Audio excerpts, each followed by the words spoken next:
It is a well-known fact that the cruel man is generally his own hangman, and he who throws stones at heaven frequently comes off with a broken head. But the reverse of the medal shows us that innocence is a shield of fig tree wood, upon which the sword of malice is broken, or blunts its point, so that when a poor man fancies himself already dead and buried, he revives again in bone and flesh. As you shall hear in the story which I am going to draw from the cask of memories, with the tap of my tongue.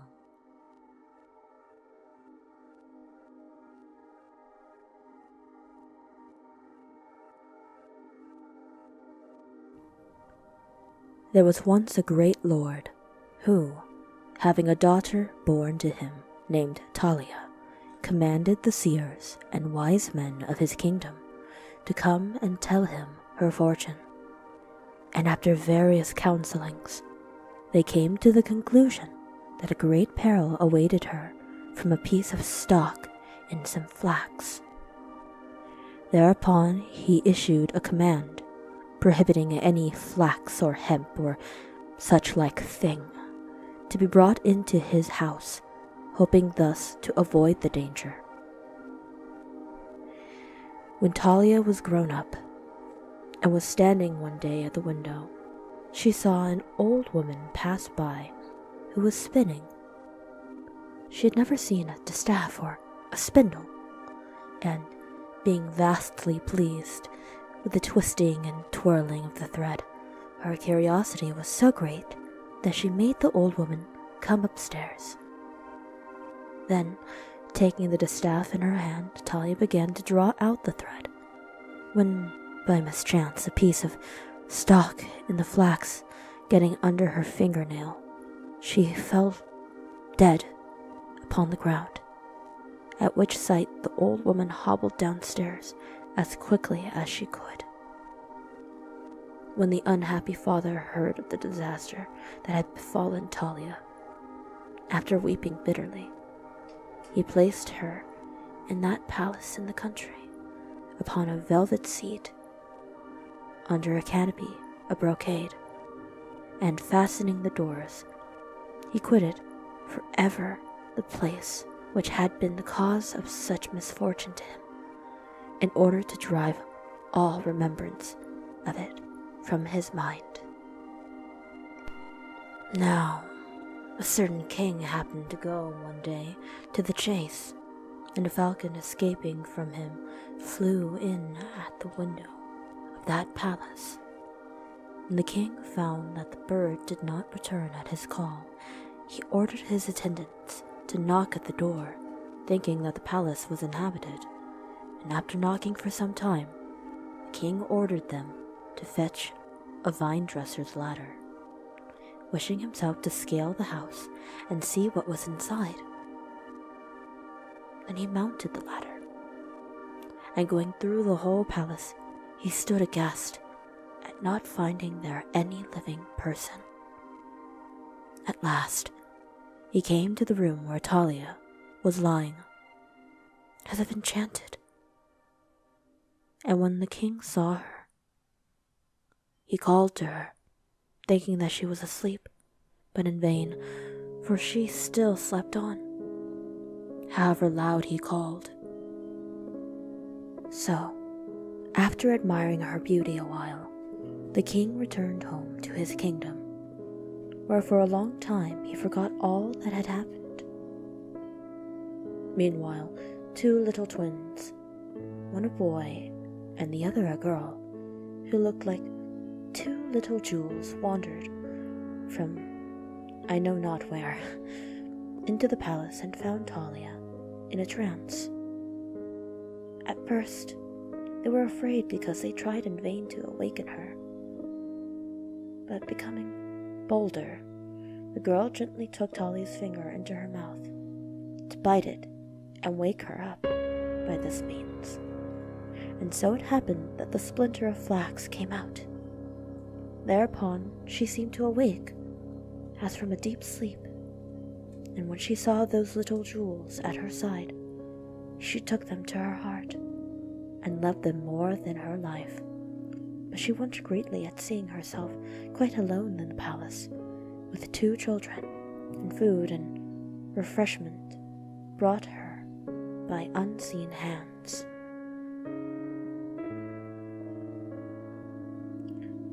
After a time, the king, calling Talia to mind, took occasion one day when he went to the chase to go and see her.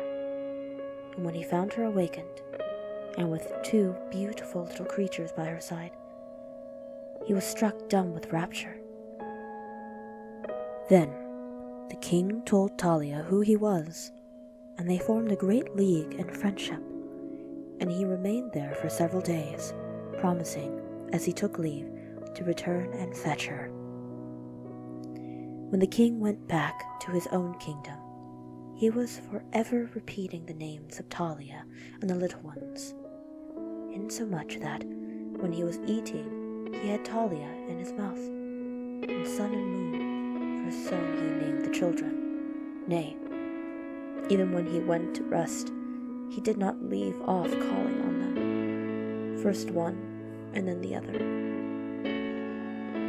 Now the king's stepmother had grown suspicious at his long absence at the chase, and when she heard him calling thus on Talia, sun and moon, she waxed wroth, and said to the king's secretary, "Hark ye, friend, you stand in great danger. Between the axe and the block, tell me who it is that my stepson is enamored of, and I will make you rich. But if you conceal the truth from me, I'll make you rue it." The man moved on the one side by fear, and on the other prickled by interest, which is a bandage to the eye of honor, the blind of justice, and an old horseshoe to trip up good faith, told the queen the whole truth. Whereupon she sent the secretary in the king's name to Talia, saying that he wished to see the children. Then Talia sent them with great joy, but the queen commanded the cook to kill them, and serve them up in various ways for her wretched stepson to eat. Now the cook, who had a tender heart, seeing the 2 pretty little golden pippins, took compassion on them, and gave them to his wife, bidding her keep them concealed. And he killed and dressed 2 little kids in 100 different ways. When the king came, the queen quickly ordered the dishes served up, and the king fell to eating with great delight, exclaiming, "How good this is! Oh, how excellent! By the soul of my grandfather!" And the old queen all the while kept saying, "Eat away, for you know what you eat." At first the king paid no attention to what she said, but at last, hearing the music continue, he replied, I know well enough what I eat, for you brought nothing to the house." And at last, getting up in a rage, he went off to a villa at a little distance to cool his anger. Meanwhile, the queen, not satisfied with what she had done, called the secretary again, and sent him to fetch Talia, pretending that the king wished to see her. At this summons, Talia went that very instant, longing to see the light of her eyes, and not knowing that only the smoke awaited her. But when she came upon the queen, the latter said to her, with the face of a narrow and full of poison as a viper, "Welcome, Madam Sly Cheat. Are you indeed the pretty mischief maker? Are you the weed that has caught my son's eye and given me all this trouble?" When Talia heard this, she began to excuse herself, but the queen would not listen to a word, and having a large fire lighted in the courtyard, she commanded that Talia should be thrown into the flames. Poor Talia, seeing matters come to a bad pass, fell on her knees before the queen and besought her at least to grant her time to take the clothes from off her back. Whereupon the queen, not so much out of pity for the unhappy girl as to get possession of her dress, which was embroidered all over with gold and pearls, said to her, "Undress yourself, I allow you."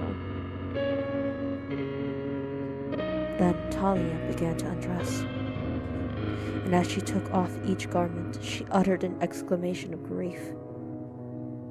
And when she had stripped off her cloak, her gown, and her jacket,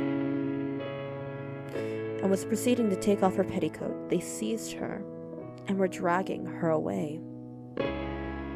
At that moment, the king came up, and seeing the spectacle, he demanded to know the whole truth. And when he asked also for the children, and heard that his stepmother had ordered them to be killed, the unhappy king gave himself up to despair. He then ordered her to be thrown into the same fire which had been lighted for Talia, and the secretary with her was the handle of this cruel game and the weaver of this wicked web. Then he was going to do the same with the cook, thinking that he had killed the children. But the cook threw himself at the king's feet and said, "Truly, Sir King, I would desire no other sinecure in return for the service I have done you than to be thrown into a furnace full of live coals. I would ask no other gratuity than the thrust of a spike. I would wish for no other amusement than to be roasted in the fire. I would desire no other privilege than to have the ashes of the cook mingled with those of a queen. But I look for no such great reward for having saved the children and brought them back to you in spite of that wicked creature who wished to kill them." When the king heard these words, he was quite beside himself. He appeared to dream and could not believe what his ears had heard. Then he said to the cook, "If it is true that you have saved the children, be assured I will take you from turning the spit and reward you so that you shall call yourself the happiest man in the world."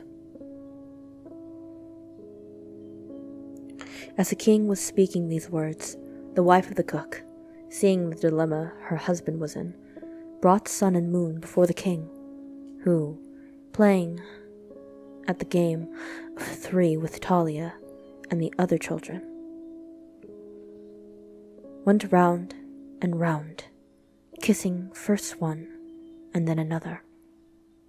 Then giving the cook a large reward, he made him his chamberlain, and he took Talia to wife, who enjoyed a long life with her husband and the children, acknowledging that he who has luck may go to bed, and bliss will reign upon his head.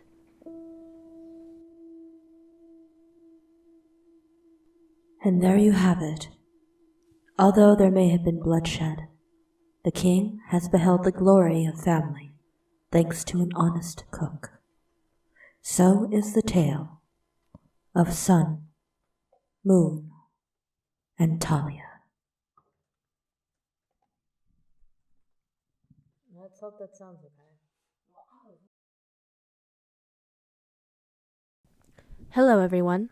This was explicit censor narrating. If you enjoyed it, why not subscribe and donate to my Ko-Fi? It helps keep the channel going, and you can make requests through it. The link is in the description below. Thank you so much for watching. Until next time.